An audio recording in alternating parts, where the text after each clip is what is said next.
Good evening, and welcome to Hello It's Us, Perspectives on Inclusion. This program is dedicated to educating the general public about issues that are important to people with disabilities. As you watch this, we hope you'll discover that those very same issues are important to everybody because people with disabilities are an integral part of the community.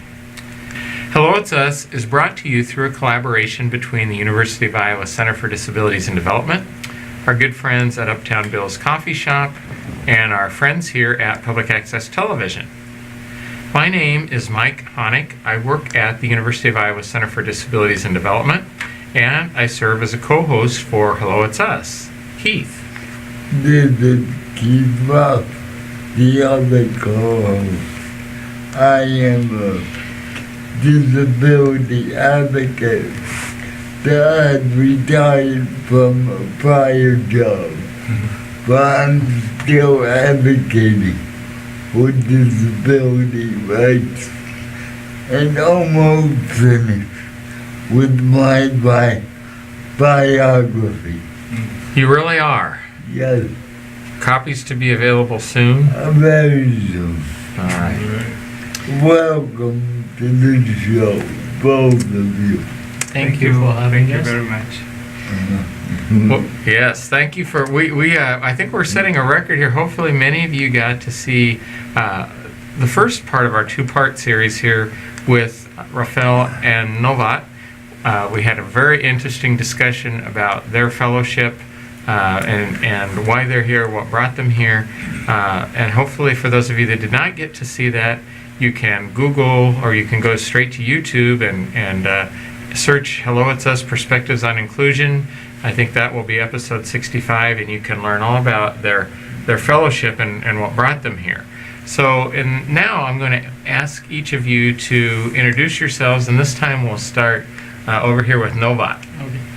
I'm Novat Rukwago, a coordinator of the program of Tanzania Sign Language training and development at the University of Dar es Salaam. Thank you. Yep. All right, and Raphael. My name is Raphael Mwambalaswa from Tanzania.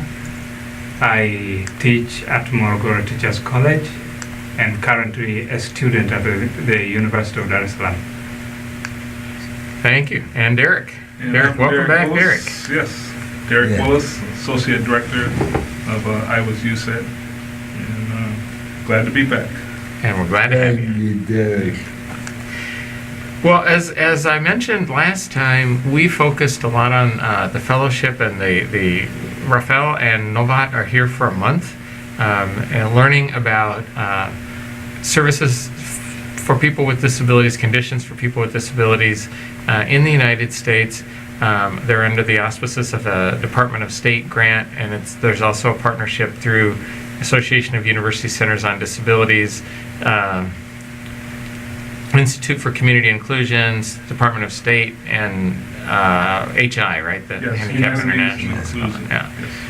So they told us a lot about what they're hoping to learn. Their focus is on employment, and they're focusing on it two different ways, but we've kind of figured out that those two ways are going to connect very nicely. So we're going to focus this show on learning about conditions in Tanzania for people with disabilities, because we think I tell you, I've just in the couple of weeks that they've been here, I've learned a lot from them, and we really want them to have the opportunity to talk with you about Tanzania and how the conditions for people with disabilities. So Raphael, we're going to start with you to talk about some of the services that might be available for people in Tanzania with disabilities, and then how they're paid for.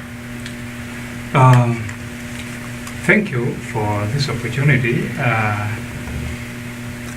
I would begin by saying that in most African countries, the condition for people with disabilities is not promising. This is because of the nature of the economy of most of the countries. So Tanzania, as one of the countries, you might find that there are few services offered for people with disabilities. Starting with education, very few people with disabilities manage to access education because of one of the challenges, negative attitudes from the parents and the community at large. So they fail accessing. We have poor infrastructure as well. The buildings, the roads are not friendly to people with disabilities, and health services are not that much good for people with disabilities.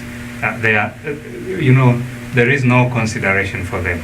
So we have a lot of challenges as far as these services are concerned. Well, thank you for that, and it's really instructive. Maybe to chip in a bit, other services like access to health services, all depends on a person individually or the family. We don't have these systems that supports direct people with disabilities in accessing services. So for health services, you have either to have your own health insurance or you have to pay for the service by cash. So we don't have such kind of systems, and that's what we have learned in the United States, that you have health insurance for people with disabilities. That's sometimes I heard about Medicaid. Right. You have a lot of supporting system for health for people with disabilities. Do either one of you have a percentage of Tanzanians with disabilities attending school? Is it high or low? The cost here? No, the percentage of people with disabilities going to attending school. We have a very lowest percentage, though somehow things are improving currently. That's it's good. Not like the previous time when few people were attending schools and colleges as well as universities. For example, in 1975, or if I state it correctly, 76, there was one person with disability attending at the university level, at the university. Oh, wow. So currently we have all over the country an average number of 80 people attending the university level and colleges. So you can imagine there are few, but things have been changing for good. Wow, that's great. Well, what about since we're on education, what about the lower grade, like elementary school and high school, and how are there more kids with disabilities, children now that are in school, or is that still pretty low? Maybe starting with the primary schools, the rate of enrollment was almost 2% of all people with disabilities in Tanzania who were just enrolled by 2015 for primary education. And now it has been improving. We know the cause has been that the cultural and the traditional practices in most of the cultural settings, where they find that people with disabilities tend to be considered as caste, or people not looking at disability as a merely condition rather than being caused by such as maybe beliefs that they are witched and some of such of cultural things that have caused disabilities. So this cause, or most of the families being taking it as a shame for the family to have a child with disabilities. In that case, that's why most children were hidden or locked in so that they don't access other services, including education. It's in the recent that the government has come up with the program of identifying people with disabilities. This is the community outreach. So it's now bringing up mostly children with disabilities of age going, being enrolled by the intervention of the government. So now we are sure that the rate of enrollment of children with disability in primary school is increasing. Save for the education at the middle level, you call it middle school, but we call it secondary schools. So for one to go to secondary school, it's based on your credentials, your competence or competitive grades at the primary level, elementary level, that can give you a chance to upgrade to the secondary level. So the number decreases as they go up. And another challenge is that you find the services to people with disabilities at secondary school are limited compared to the primary level. And as you go up, the number decreases. It was mentioned by Raphael that countrywide, it's almost 80 students with disabilities are within university level. But if we look back from the primary to the secondary school, we may find it's no less than 200,000 people with disabilities who have accessed at least to elementary school. Oh, that's. I don't know what the population is in Tanzania, but that's a start. That's a good start. Yeah. Almost 55 million. Oh, really? Yeah. We have 55 million of people, according to the current statistics, but 5 to 6 million with disabilities. Okay. Yeah. In the city that the university is in, Dar es Salaam, is 5 million people as well. Oh my! I didn't know. But maybe to add on top of that, let me assure you that though we are having a lot of challenges, we have mentioned, as the globe change, we also change. Previously, we were emphasizing parents and guardians to send children to special schools. Now we are seeking after integration and inclusive education. So that's a great change wonderful in our country. Yeah. Now, how is you mentioned? I just have to ask this. How does you mentioned, Raphael, the infrastructure being a real problem? So let's say that are a lot of the schools, I would assume, maybe not equipped. Like if somebody is in a wheelchair, a lot of the schools still have steps and other kind of physical barriers that would make that difficult for kids? The buildings are not accessible because they are built with a lot of stairs.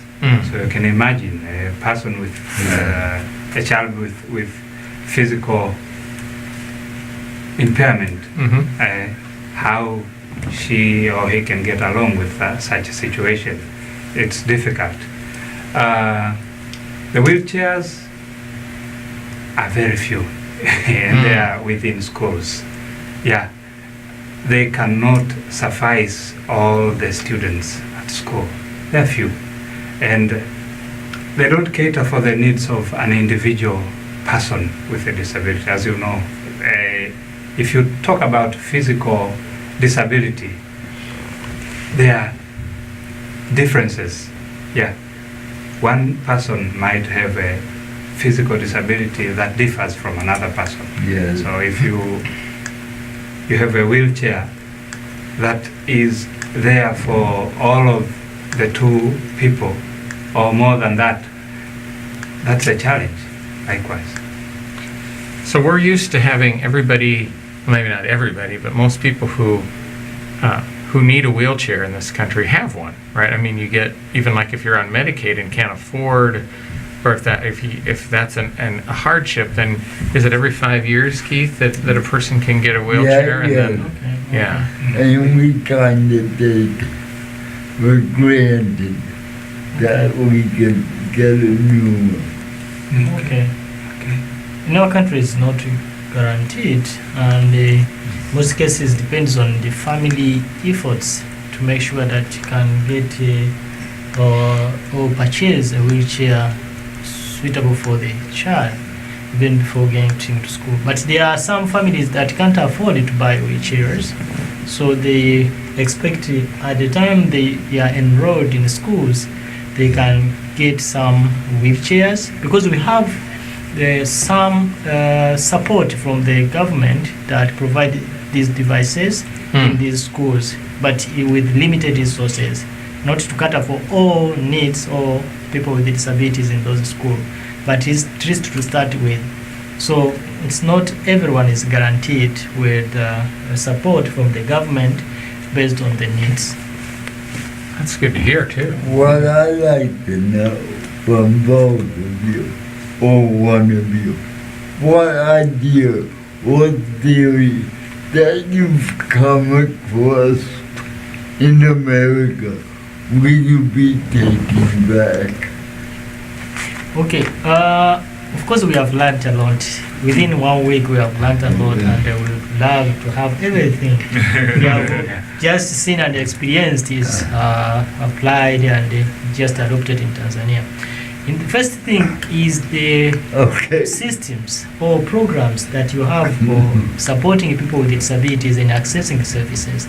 If I start with this kind of vocational rehabilitation services, it is assured that people with disabilities can get connected with job opportunities and being coached, or they are just giving support along with their work so that they can retain their jobs. Another thing that the Medicaid or the system and you have in supporting access to health services for people with disabilities, that's the guarantee that we would love to see that in Tanzania is applicable. We have seen some of the infrastructure, physical infrastructure accessible to people with disabilities, and you have all the signs and the labels indicating that now, for example, the visually impaired at the university, they can see or read all the braille information on the wall or along the wall. So that's what we lack in Tanzania, and we would love to see how easily do you make all those prints, how easily do you make the system working to support people with disabilities. That's we look and love to see that we take with us in Tanzania. And of course, we look forward to have an outbound support. We get technical support from this program. We get to learn more, and we will have these experts coming to Tanzania, even to raise awareness or to have a dialogue with those officials in the government, and they try to gauge which can we take from America that is compatible with the environment in Tanzania. Oh, that's great. Well, on top of that, because I am dealing with higher learning institutions, it won't be fair if I do not accredit or appreciate the USAID. I find it very much accessible for people with disabilities. Oh, that's wonderful to hear. I find braille in the walls. That's an unusual thing in Tanzania. So that's one of the things I think I should carry to the higher learning institutions in Tanzania. They need to be considerate for people with disabilities. It really helps too. I use it almost every day, even though I've been in the building a long time. Sometimes I'm running up the hallway and stuff. Okay, I need to get to 334. I should be able to just count the steps, but that's our common building. But that's great, and I mean it's really admirable that you want to take this on, and it'll probably come in small pieces at a time, right? I mean, this sounds like a long... We had the opportunity, Keith, I had a chance to visit with Novat and Raphael and Derek before we we came in studio. Okay. And what I learned was that this is the official fellowship program is 6 months, right? Yes. But it seems like that both of these gentlemen are in it for longer than that. I mean, those when you take on the type of projects that they're looking at, Yeah. it's going Well, to take more than 6 months to Yeah, get of course. it. Yeah, Well, we more- and we at the University Center for Excellence in Developmental Disabilities feel like that this is a partnership that will last longer than the 6-month period, and we're open to helping them in any way, utilizing technology. It'd be nice if we could do a 6-month sabbatical over there or something, but Ooh. that's not going to happen. But hopefully we'll get the outbound experience and have the opportunity to go to their country and help them advance their projects. But also, even if that doesn't happen, the relationships that we've developed, we want to continue to nurture Yeah. and use technology and assist them in any way that we can as they're working on their projects. Sort of on a related note, I guess we've talked. You've covered this in a way, but in terms of employment, you said that there's not really a vocational rehabilitation service. So if people now Raphael, you're a student, but you're also working. Yeah. You had to, I assume, go and find that with your own connections. Get that job. I mean, you didn't have a voc rehab to help you, right? So is that how people with disabilities find work in Tanzania? Is through connections with other people and? Yeah. What is working now in Tanzania? First of all, looking for the job or employment for people with disabilities depends on personal efforts. Mhm. First, that's the basic one. Personal efforts that can get you connected to job opportunities. The second is that's the connections. For example, people with disabilities are going to school, just studying with people without disabilities or with disabilities, that after completion of their studies, they just go in different parts of the country Mhm. and they get different chances. So it's until when you have a person you know, or keep in connection or connected with those colleagues whom you have went with to school, Yeah. or some organizations that you have been connected to, so that you can get some information about the job and get connected to job opportunities. If at all you find those people or those vacancies when those institutions have positive attitude towards people with disabilities. So the lack of which I'm looking forward to establish this advisory committee, which can work on all the strategies and find the ways how people with disabilities can get connected with employment. So it's much ambitious because to be just supporting all people with disabilities who have the qualifications, at least the basic qualification to get the job employment. Yeah, more than that, for 2 or 2 decades, people with disabilities have been flooding in the teaching business. Yeah, because the situation was like this. University graduates were taken directly from the university, and they were recruited as teachers directly.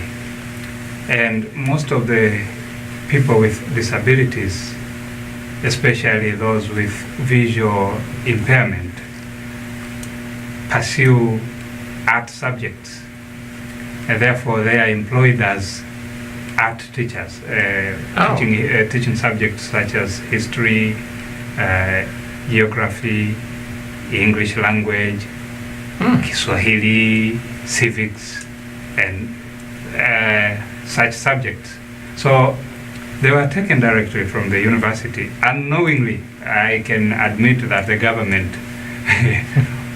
did not consider whether one had a disability or he is without a disability. So they went with such a wind into employment opportunities. But currently, the emphasis is on industrialization. Because of that, the policy has shifted from recruiting teachers with art subjects, and the preference is on those who are pursuing science subjects. So you find that people with visual impairment have been taken out of the stream. Nowadays, things are hard that way. So one of my activities, one of the things I intend to do, which is in connection with the council that, or the committee that my fellow has stated, I want to connect, to have a connection with the Public Service Recruitment Secretariat and talk to them about having a department that will be receiving or registering people with disabilities who are employed, who are prospective employees, and analyze their conditions, understand their skills, and try to search jobs for them, understand the circumstances within various different businesses, and connect people with disabilities within such businesses. So that's one of my plans, which is in connection with the advisory committee.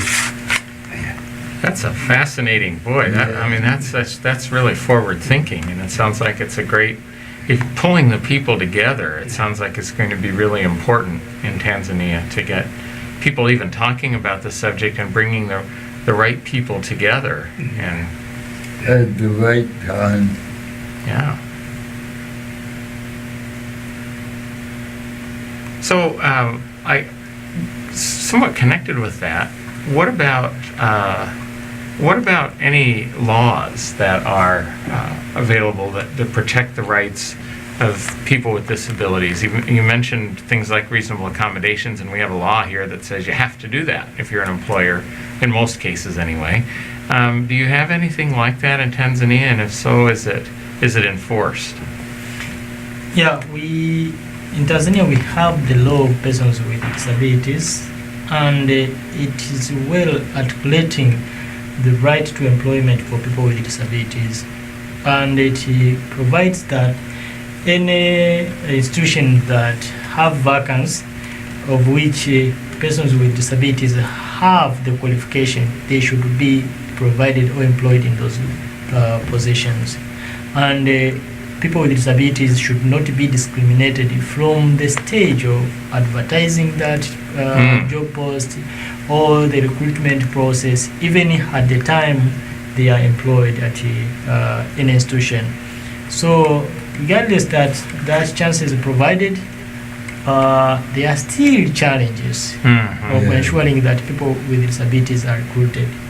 Also, the law provides the quota system that any institution with a workforce from 20 to above, they should have 3% of people with disability employed in those institutions. Yeah. Well, it's a start, and quotas aren't always the best thing, but it's still better than having people, have to sit at home. So, well, we are at time again almost, and I know that we both. I'll just start real quickly to say thank you for coming. It's been a real pleasure to have you both on our show. We've learned a lot, and I'm sure our audience will learn a lot. Has learned a lot from you. And we're really excited to know that there's going to be an ongoing connection. And if we ever have a chance to figure out how to Skype people in, we could have you back on again sometime to give us an update. Thank you very much for having That us. would be good. Thank you. But in the meantime, thank you very much for coming Thank you. and sharing your knowledge. Thanks. Thank you. Have a good week out there. Stay cool.